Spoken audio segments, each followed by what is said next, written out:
The organization of the bureaucracy.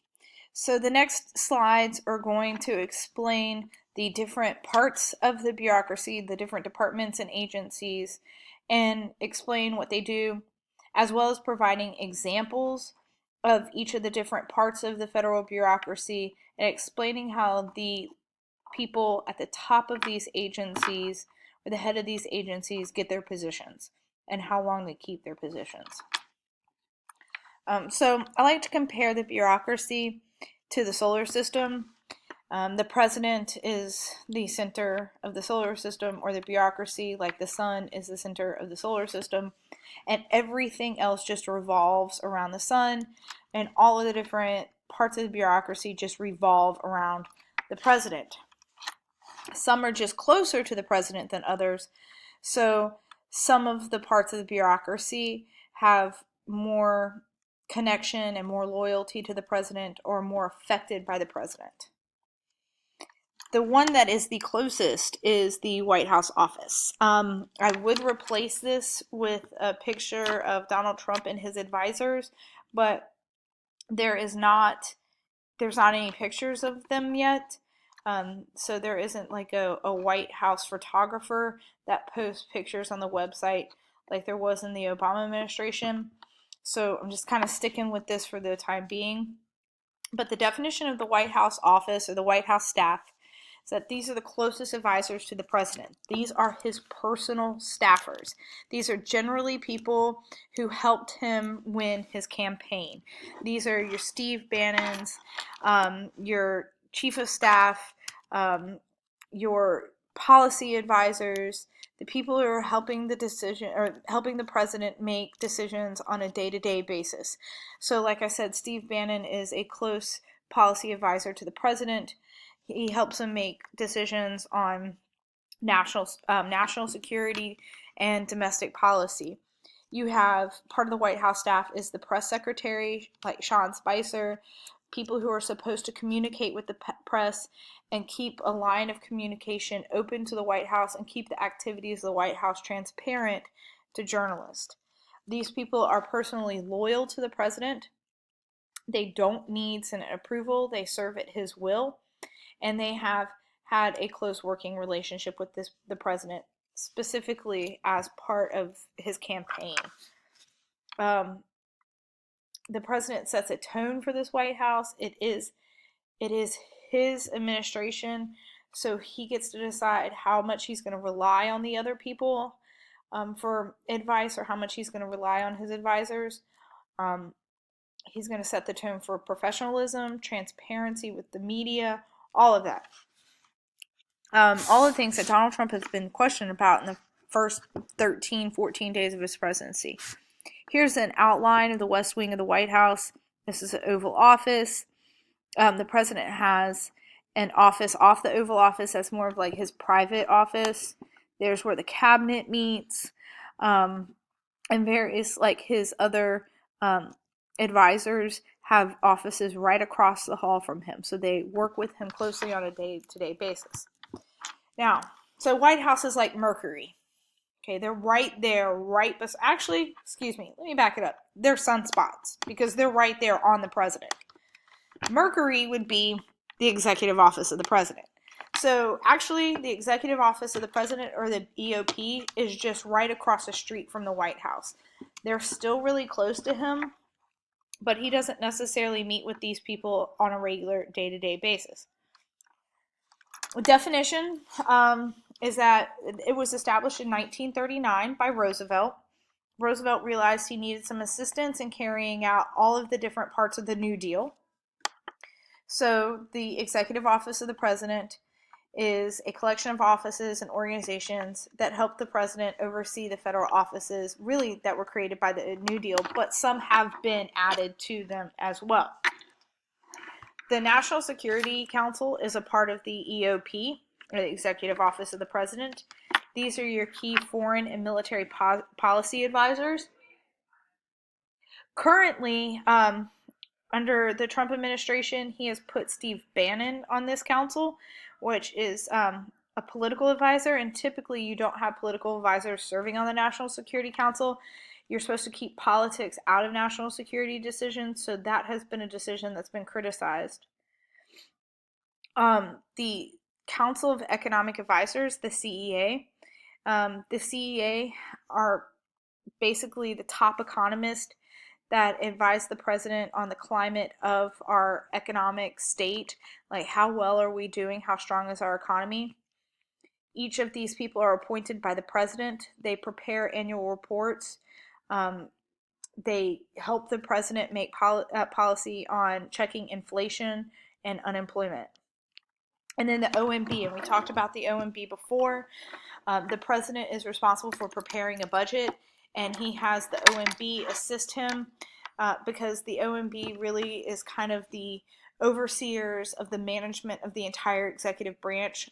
So they can help the president make decisions of how much money certain agencies and departments need in order to operate. Okay, right outside of the EOP as far as influence of the president is the cabinet departments. Okay, they were first created by Washington.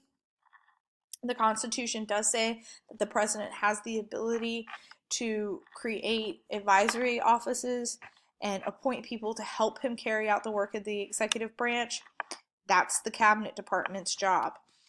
Now there's over 15 different cabinet departments, and it says due to the efforts of interest groups, a lot of interest groups are going to push Congress to create cabinet departments that will benefit the interest group. So if you are an interest group representing agricultural businesses, you want the Department of Agriculture established so you have another way to influence government policy regarding agriculture.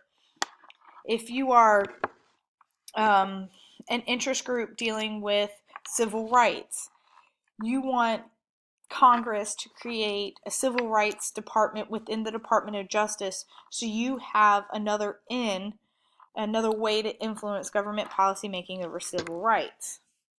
Cabinets are headed by the secretary or secretaries, except for the Department of Justice. The Department of Justice is actually headed by an attorney general. All are chosen by the president and all are approved by the Senate. So we are going through that currently right now in 2017. They're debating the experience and the appropriateness of certain cabinet members like Jeff Sessions and for Attorney General and Betsy DeVos for Department of Education. Now each department is going to make or manage specific policy areas. Each department has their own budget, and each department has their own staff. That's why secretaries end up becoming kind of loyal to their departments more so than necessarily the president and the president's policies. They're not as close advisors. They can go native. Presidents can also choose not to meet with their secretaries often, so secretaries can really be left to their own devices. They do have depending upon the president, independents kind of do their own thing.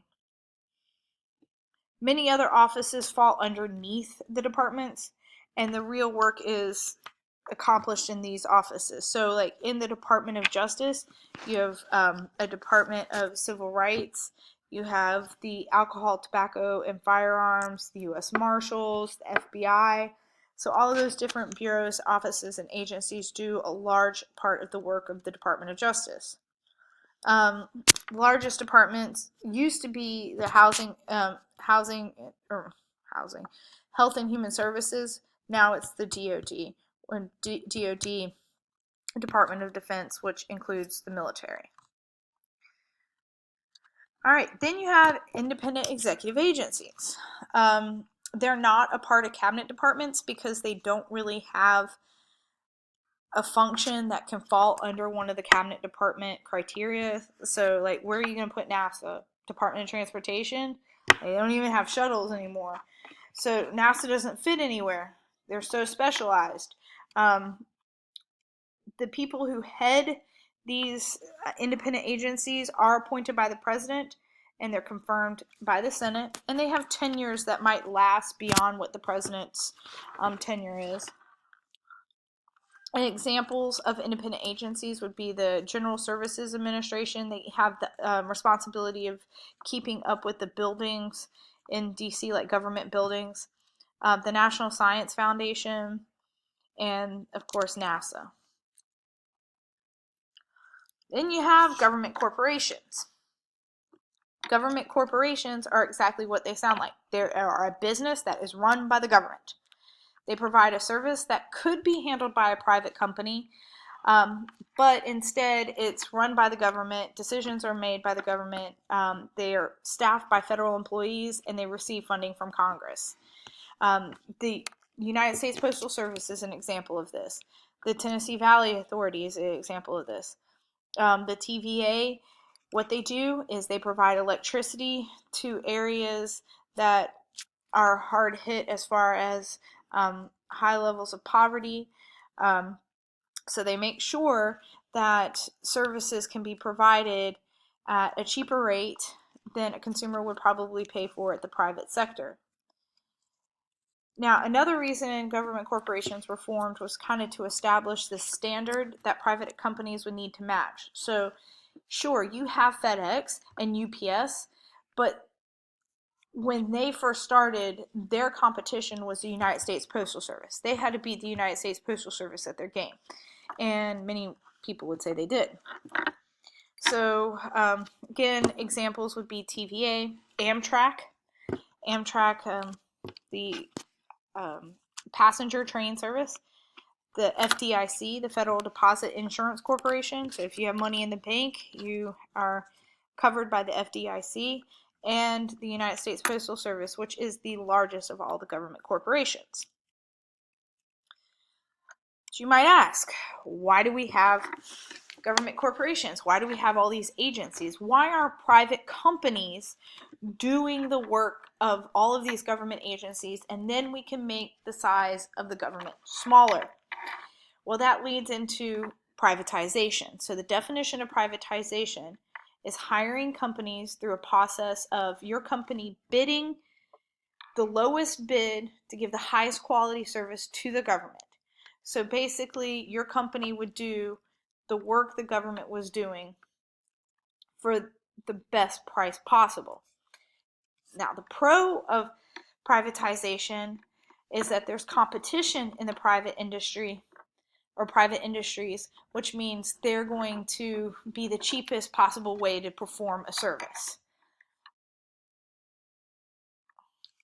Okay, so there we go. There's the rest of it. So competition in the private sector will result in better services at lower cost, because the government agencies aren't competing with anybody else necessarily to provide the service to us. So if we privatized it, then you would have companies that would be fighting for our business or fighting for the government's business, and then we would have the cheapest rates possible.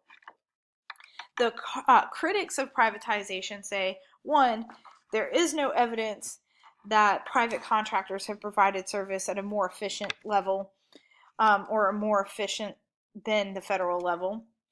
Competition isn't always there, and sometimes when you're contracting businesses, it could lead to a patron-clientelist system. So if you think about like the PRI privatizing, or PRI had certain companies providing certain services for the Mexican government, and that led to corruption, and that led to a domination of the PRI for over 80 years. If you have the government doing the service, then the government's going to make sure that the public good is protected. The government is going to make sure that they're going to give a service, and they're not necessarily, government's not necessarily worried about making a profit. Okay. I'm going to stop there, and we're going to pick up on independent regulatory commissions and regulation.